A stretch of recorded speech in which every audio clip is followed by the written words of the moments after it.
For steamed soft chicken broccoli salad, cut 800 grams whole chicken. Add 1 spoon salt, 1 spoon black pepper powder, 1 spoon ginger garlic paste, and ½ spoon green chili paste and mix. Let it rest for half an hour. After half an hour, steam the chicken for 12 to 15 minutes on medium flame.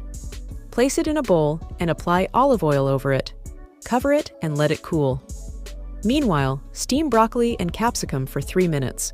For dressing, add 1 spoon olive oil to 2 spoons lemon juice.